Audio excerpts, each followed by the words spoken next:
comment inculquer des valeurs à son enfant, comment lui donner envie ou comment faire pour qu'il comprenne qu'il faut en avoir. Salut, c'est Damien, bienvenue dans cette vidéo. Aujourd'hui, on va parler d'inculquer des valeurs à ses enfants, pardon, parce qu'il y a tellement de choses qu'on voit dans la vie aujourd'hui qui sont ahurissantes, qui sont vraiment folles. Et c'est pas seulement pour toi, c'est aussi pour lui que c'est vraiment pour qu'il devienne quelqu'un qui puisse devenir une personne de valeur, mais pas forcément de notre point de vue, aussi du sien, que lui, qu'il soit fier de lui, qu'il se sente accompli dans ce qu'il fait. Et c'est tellement important psychologiquement, c'est un aspect qu'on néglige tellement souvent. Tu vois tellement de gens aujourd'hui, même pas forcément les enfants, même aussi les adultes qui ont aucune valeur, aucun principe. Ils savent pas eux-mêmes vraiment trouver leur place quoi, par rapport à ça, parce qu'ils en ont pas justement. Ils sont perdus là-dessus. Et même sur d'autres sujets justement. Et tu verras que les valeurs, c'est pas du tout quelque chose qu'on impose aux autres, mais c'est quelque chose, tu peux voir ça comme un point de vue qu'on défend, comme une ligne de vie, comme une mission de vie. Tu peux voir ça comme suivant différentes choses. Tu peux le voir de différentes façons. Et justement, ça participe, c'est quelque chose qui fait partie du fait que chaque individu est unique. Et suivant son vécu, il n'aura pas forcément les mêmes, quoi. Et le but, c'est pas du tout qu'il ait les mêmes valeurs que toi. Le but, c'est de le mettre sur sa voie, de le mettre sur la voie pour qu'il puisse trouver les siennes, suivant sa personnalité, son caractère, parce que le caractère, la personnalité, tout ça, c'est pas seulement dû à l'environnement ou à l'éducation. Il y a une partie qu'on appelle aussi l'épigénétique, c'est-à-dire que c'est tout ce qui rentre dans la génétique, mais au niveau de l'ADN, au niveau du domaine cellulaire, dans la conception de l'enfant. C'est-à-dire que ton enfant, avant même qu'il soit au monde, ça paraît fou ce que je te dis là, mais il y a des recherches récentes qui ont démontré que c'était vrai, parce qu'ils ont étudié des personnes qui avaient exactement le même mode de vie, qui avaient la même éducation, pour qui tout avait été exactement pareil, du début à la fin, de A à Z.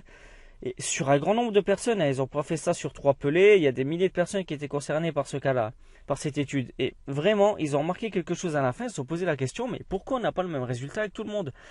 Pourquoi en leur donnant la même éducation, en leur montrant les mêmes choses, ils réagissent pas de la même façon? Pourquoi en ayant le même environnement, le résultat n'est pas le même? Ils n'ont pas les mêmes pensées, le même mode de vie, le même rythme. Pourquoi les choses sont différentes? Et si tu fais la comparaison pour te donner une idée, c'est comme quand tu regardes ce qui se passe à l'école, tu vois. Tu as un prof qui enseigne de la même façon à des milliers d'élèves dans sa carrière, et au final, quand tu creuses un peu, tu n'en as aucun qui est pareil. T'as des élèves qui vont aimer apprendre, t'en as d'autres qui aimeront pas, t'en as qui seront doués en dessin, t'en as qui seront bons en art plastique, t'en as qui seront bons en maths, t'en as qui seront bons en physique, t'en as qui vont préférer les arts littéraires. Chacun est unique. Et ça fait partie, partiellement, pas que, mais partiellement, de l'épigénétique. Et pour revenir au sujet, parce que là je suis en train de m'éloigner un peu, je suis en train de diverger, c'est quelque chose à prendre vraiment en compte, parce que si tu veux que tes enfants aient des valeurs, si tu le souhaites, hein, c'est le choix de chacun, encore une fois, c'est pas une critique, c'est quelque chose qu'il faut prendre en compte parce qu'ils n'auront pas forcément les mêmes valeurs que toi. Même si tu leur montres les choses comme tu les vois, tu leur fais vivre les choses comme tu les as vécues, ils vont pas avoir la même compréhension ni le même ressenti sur les choses. Et tu risques même de faire du mal en fait en faisant ça. C'est-à-dire que tu veux faire bien, tu penses faire les choses correctement, et au final tu vas te rendre compte que c'est pas forcément ce qu'il faudrait faire quoi. En fait, il y a deux choses à savoir là-dessus. Il y a deux façons que je vois moi, deux choses à mettre en place, que tu peux mettre en place pour que ton enfant il développe lui-même ses propres valeurs. Tu peux le faire soit par le jeu, soit par le travail.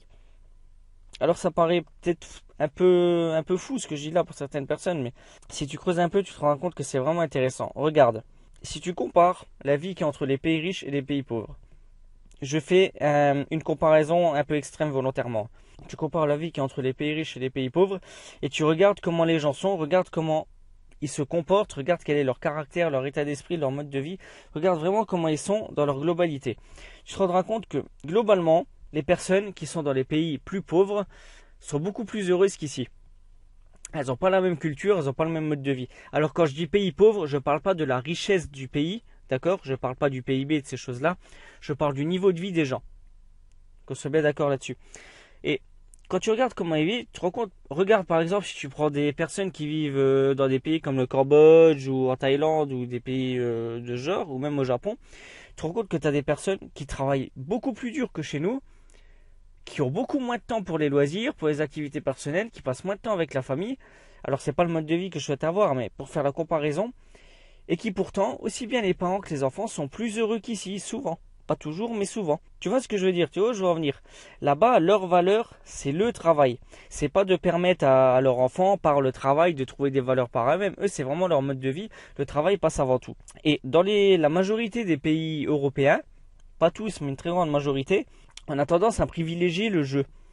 C'est-à-dire que le jeu, la détente, le plaisir, voilà, la vie familiale, il faut une vie familiale, attention, mais généralement on fait tout passer avant le travail. Et en dernier, on fait ces 8 heures de travail, mais bon, on les fait entre guillemets plus ou moins au minimum pour certaines personnes. Voilà, on fait ce qui est demandé, mais sans plus, on n'a pas envie d'être là, on traîne les pieds.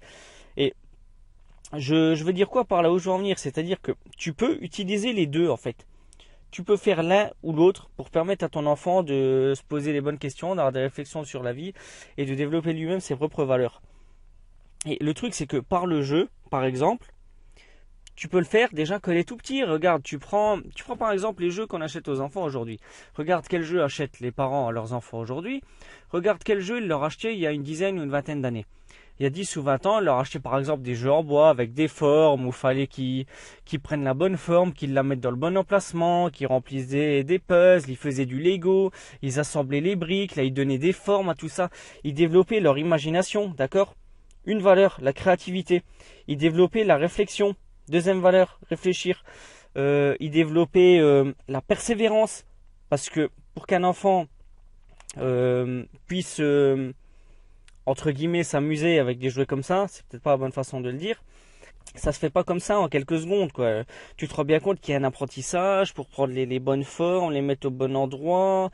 Quand tu prends par exemple le cas des Lego, ils vont pas tous s'empiler en une fois, il faut les prendre un par un, choisir la bonne taille et tout. Tu vois ce que je veux dire, quoi. Ça, c'est vraiment par le jeu. On peut le voir comme ça.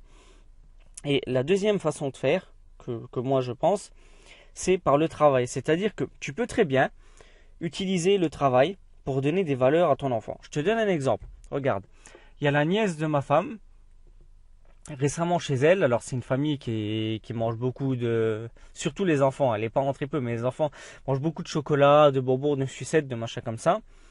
Et elle avait fait une crise de nerfs parce qu'elle elle avait pas eu la quantité qu'elle voulait, elle en voulait un peu plus, elle en a vu un peu moins, ça lui a pas plu, elle a fait une crise. Donc ses parents lui ont dit, écoute, puisque t'es pas gentil, non seulement t'auras pas ce que tu me demandes, ce qui est normal, mais en plus de ça, on va fermer le meuble à clé et t'en auras plus pendant quelques jours, quoi, le temps que tu te calmes. Et ce qu'elle a fait la jeune, elle a fait quoi? Elle est revenue même pas quelques minutes, quelques secondes après, elle a à peine attendu qu'il tourne le dos, elle est venue, elle est déjà quelques années, elle a 7-8 ans, elle est montée sur une chaise, elle a arraché la porte du meuble, elle a tout cassé, elle a piqué les bonbons et elle est partie en courant. Et pourquoi je te parle de valeur par le travail? Parce que dans ce cas-là, la meilleure chose que tu peux faire pour que ton enfant se rende compte, c'est pas de le punir, c'est pas de lui faire faire des lignes d'écriture ou des heures de colle ou de le mettre au quoi ou je sais pas quoi. Il y a une chose qui en plus est positive, d'accord? Parce qu'on n'est même pas dans la punition, là on est vraiment dans un apprentissage. Tu peux lui dire tout simplement, écoute, t'as cassé ça, tu vas le réparer avec moi. Il ne s'agit pas de lui donner les outils en main, de le laisser faire tout seul et tout, pas du tout. Mais il y a des choses qu'il peut faire, il y a des choses sur lesquelles il peut t'aider, tu peux t'amuser entre guillemets à le faire réfléchir à la chose, lui poser des questions avant de faire pour voir si justement il est capable ou il a envie de réfléchir là-dessus, quelle attitude il développe, tu vois où je veux en venir. Et ça c'est vraiment les deux façons de faire, tu peux le faire par le jeu ou par le travail. Et tu verras que dans les deux cas, suivant la personnalité des enfants, il n'y en a pas un qui est mieux que l'autre. Il y en a un qui est mieux adapté que l'autre, qui correspond le mieux à sa personnalité, à sa façon de réfléchir, à son comportement. Et même le travail, pour lui, ça peut être un jeu. Et c'est exactement ce que je vis moi en ce moment avec ce que je fais, avec mes vidéos, avec mon métier, avec pas mal de choses. Le travail, quand on aime ce qu'on fait, c'est pas du travail. Le travail, c'est un plaisir. Moi, j'aime enregistrer mes vidéos, faire mes podcasts, publier des vidéos sur YouTube. Ça, c'est les choses que j'aime faire. La partie que j'aime pas dans mon travail, c'est faire le montage vidéo. Ça, pour l'instant, je le fais. Bientôt, je vais le déléguer.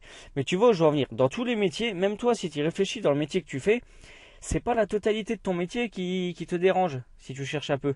C'est certains aspects de ton métier, certaines parties, certaines tâches, certaines actions, peut-être le comportement, quand tes collègues ou ton responsable avec toi. Tu vois où je veux en venir. C'est pas forcément le métier en lui-même qui te dérange. Et ça, c'est applicable partout. Tu vas vraiment voir que tu peux t'en servir dans tout ce que tu veux. Si vraiment tu cherches un petit peu, tu trouveras sans problème. Je suis convaincu que tu en es capable des façons, des moyens de le faire. Et La troisième chose que tu peux mettre en place, c'est qu'il faut, dans certains cas, d'accord, surtout quand tu le fais par le travail, il faut qu'il y ait une raison logique et sensée à la chose. C'est pas la peine, dans certains cas, pas tous, mais dans certains cas, c'est pas la peine de forcer à faire. Il apprendra beaucoup moins que si tu lui expliques pourquoi il doit le faire. Il y a tout un schéma de pensée, alors on ne rentrera pas là-dedans dans ces vidéos, ça va durer trop longtemps, mais il existe 4 façons de réfléchir, 4 modes de réflexion, d'accord. Si tu vas aller plus loin là-dessus, tu peux te renseigner sur les études de David Hakolb sur le fonctionnement du cerveau humain et le cycle de l'apprentissage. Il y a des personnes qui sont dans le pourquoi. C'est-à-dire que si tu leur expliques pas pourquoi ils vont faire les choses, leur cerveau va lâcher l'affaire, il n'écoutera même pas la suite. C'est pas parce qu'ils en ont pas envie, c'est parce qu'ils en ont besoin. Alors que si tu leur dis tout de suite dès le début pourquoi ils doivent faire ça, avant même de leur expliquer ce qu'ils doivent faire, à des fois il faut vraiment commencer par le pourquoi. Tu te rendras compte très très vite qu'ils vont même des fois le faire d'eux-mêmes. Tu auras des fois même pas besoin de leur demander, quoi. Ça va être hallucinant les résultats que tu vas avoir. Voilà, je pense que j'en ai assez dit là-dessus. Pour aller plus loin, il y a 2 choses que tu peux faire. La première, c'est que j'ai mis en place un guide qui s'appelle 10 secrets pour des enfants heureux et épanouis. C'est un guide de 10 conseils, 10 astuces que tu peux télécharger pour élever, éduquer des enfants heureux et épanouis au XXIe siècle. C'est le premier lien dans la description qui se trouve juste en dessous de la vidéo. Et la deuxième chose, c'est un accompagnement de 6 mois que j'ai mis en place. La première séance est totalement gratuite. C'est réservé à un nombre très très limité de personnes parce que j'ai envie de pouvoir me concentrer au maximum sur les personnes que j'accompagne et de leur donner tout ce que j'ai à leur offrir. Et pour y accéder, c'est très simple, c'est le deuxième lien dans la description. Pour avoir ta séance gratuite, il te suffit de cliquer sur le deuxième lien, de remplir le sondage parce que ça va te renvoyer sur un sondage. Tu valides. Et moi de mon côté, je fais au mieux pour te répondre le plus vite possible. Et tu verras, quand on se parlera, quand je t'aurai répondu, on fera le point ensemble sur Skype. Tu vas me parler de ta situation, de tes challenges, tes difficultés. Et moi de mon côté, je vais essayer de t'apporter ce que je peux au maximum. On va faire le point ensemble. Et au bout de la séance, si tu estimes que c'est pour toi, ça me ferait très très plaisir de t'aider. J'en serais ravi. On va passer 6 mois ensemble. Tu vas voir que ce sera super. Tu vas sentir une évolution comme tu n'aurais jamais pu imaginer. Par contre, si tu estimes que c'est pas pour toi, c'est pas grave. Il n'y a aucun problème là-dessus. Il suffit simplement que tu me le dises et on s'arrêtera là. On se quittera bons amis. Je t'embêterai pas plus que ça. Voilà, donc je pense que je t'ai assez retenu. Je te souhaite une bonne journée. À bientôt dans la prochaine vidéo et je te souhaite le meilleur pour la suite.